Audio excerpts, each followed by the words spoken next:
এতিয়া খুৰপুকৰ উপদ্ৰৱ চলিছে কৃষকৰ পথাৰত মই লখিমপুৰৰ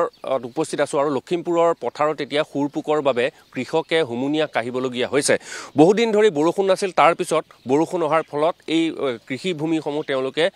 কঠিয়া ৰুইছিল আৰু এতিয়া খুৰপুকৰ তাণ্ডৱ চলিছে পথাৰত আমি যদি দেখুৱাও যে এই সোণোৱাল গাঁৱৰ যিখন পথাৰ সেই পথাৰত এতিয়া কৃষক ৰাইজে আশংকা কৰিবলগীয়া হৈছে বা তেওঁলোকে এইবাৰ লখিমী চপাব পাৰিব বা নোৱাৰে তাক লৈ তেওঁলোকে শংকা ভুগিবলগীয়া হৈছে কাৰণ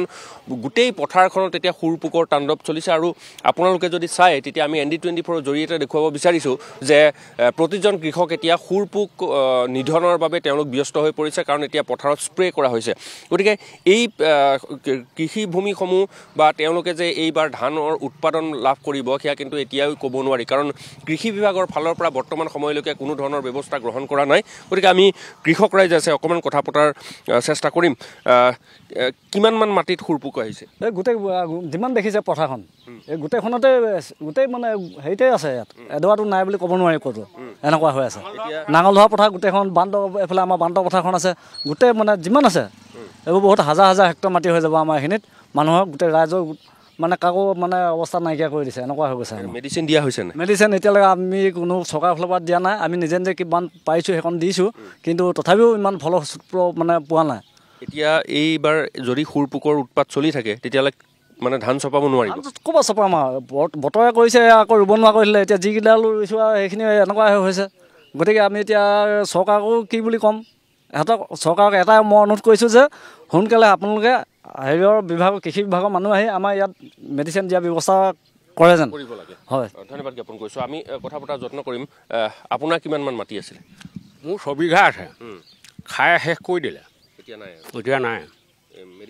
মেডিচিন মই মাৰিমহে এতিয়া মই বেলেগ আৰু 2 বিঘা আছে সেইকেইটাত মই মাৰিমহে আজি মই ৰেডি কৰি থৈছোঁ অলপ পাছত মাৰিম কিমান দিন হ'ল এই খুৰপুকৰ উৎপাত বা হেৰি হোৱা কিমান দিন হৈছে এই 15-20 দিনমান হৈছে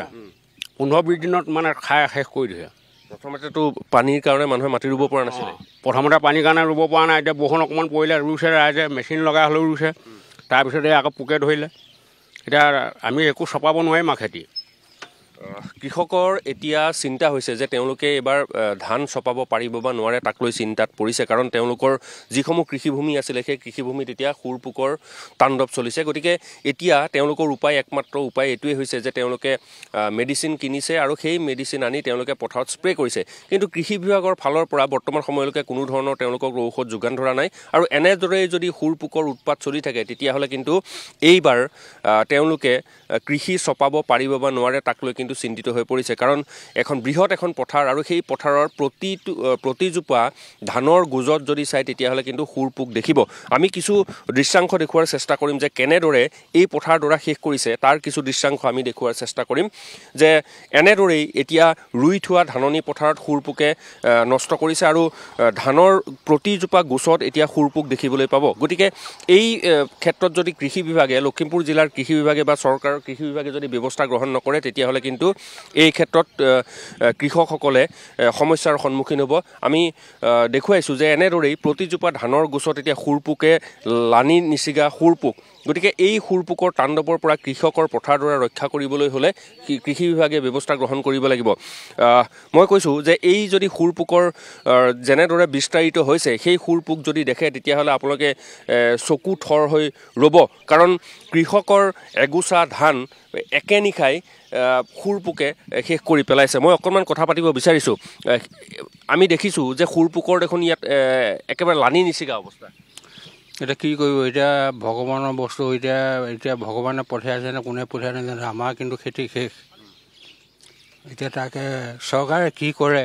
এতিয়া চৰকাৰৰ ওপৰতহে কথা আৰু আমাৰ ফালৰ পৰা যিখিনি কৰিবলগীয়া আছে কৰিছোঁ আৰু এতিয়া আপোনালোকে মেডিচিন দিবলগীয়া এটা পৰিৱেশ আহি পৰিছে ইয়াত হয় এতিয়া মই এতিয়া আনিয়ে থৈ দিছোঁ বাৰু এতিয়া এই গাড়ীতে আছে তাকে ইউজ কৰিম বুলি কৈছে এইকেইটা দেখুৱাই দিয়া এইটো পূৰা আমি যদি কৈছোঁ কেমেৰা পাৰ্চন চিৰঞ্জীৱে দেখুৱাব যে এডৰা কৃষিভূমিত কেনেধৰণৰ খুৰপুকৰ তাণ্ডৱ চলিছে সেয়া হয়তো ছবি চালে হয়তো বুজিব পাৰিব কাৰণ ইয়াত হয়তো আজি নিশাটোৰ ভিতৰতে এই পথাৰডৰা সম্পূৰ্ণৰূপে শেষ কৰাৰ এটা উপক্ৰম হৈছে খুৰপুকৰ লানি নিচিকা থোপা খুৰপুক ইয়াত দেখিবলৈ পাব আৰু সেই খুৰপুকে যদি এনেদৰেই বিস্তাৰিত হৈ পথাৰত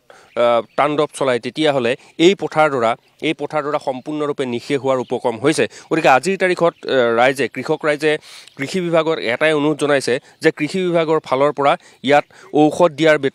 ব্যৱস্থা কৰক, নহ'লে কিন্তু এই যিখন পথাৰ সেই পথাৰখনৰ সোণোৱালী হৈ পৰা যিখন পথাৰ বা এতিয়া সেউজীয়া হৈ পৰা পথাৰডৰাত কিন্তু ৰাইজে ধান চপাব নোৱাৰিব। কাৰণ এই মুহূৰ্তত চৰকাৰৰ ফালৰ পৰা কৃষি বিভাগৰ ফালৰ পৰা কোনো ধৰণৰ ব্যৱস্থা গ্ৰহণ কৰা নাই। আৰু এই পৰিৱেশ যদি হৈ থাকে তেতিয়াহ'লে কিন্তু কৃষকে এইবাৰ যে ধান চপাব পাৰিব তাক লৈ ক'ব নোৱাৰি। গতিকে চৰকাৰলৈ বা কৃষি বিভাগলৈ এটাই অনুৰোধ যে এই সুৰ পোকৰ পৰা ৰাইজৰ পথাৰডৰা ৰক্ষা কৰক, গতিকে ইয়াত ঔষধ দিয়াৰ ব্যৱস্থা কৰক। নীলপৱন, এই মুহূৰ্তত আপোনাক ধন্যবাদ জনাইছোঁ। এনেদৰে দেখিবলৈ পোৱা গৈছে এতিয়া কৃষকসকলে মূৰে কপালে হাত দিবলগীয়া অৱস্থাৰ সৃষ্টি হৈছে। প্ৰথমতে খৰাং, পানীৰ অভাৱত তেওঁলোকে খেতি কৰিব পৰা নাছিল আৰু তাৰ পাছত এতিয়া খৰাঙৰ পিছতে সুৰ পোকৰ তাণ্ডৱ, যাৰ বাবে খেতি পথাৰ নষ্ট হৈ পৰিছে।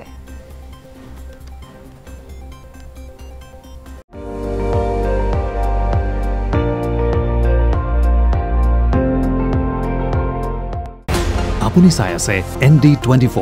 সৰ্বশ্ৰেষ্ঠ নহয় সৰ্বোত্তমৰ দৌৰত।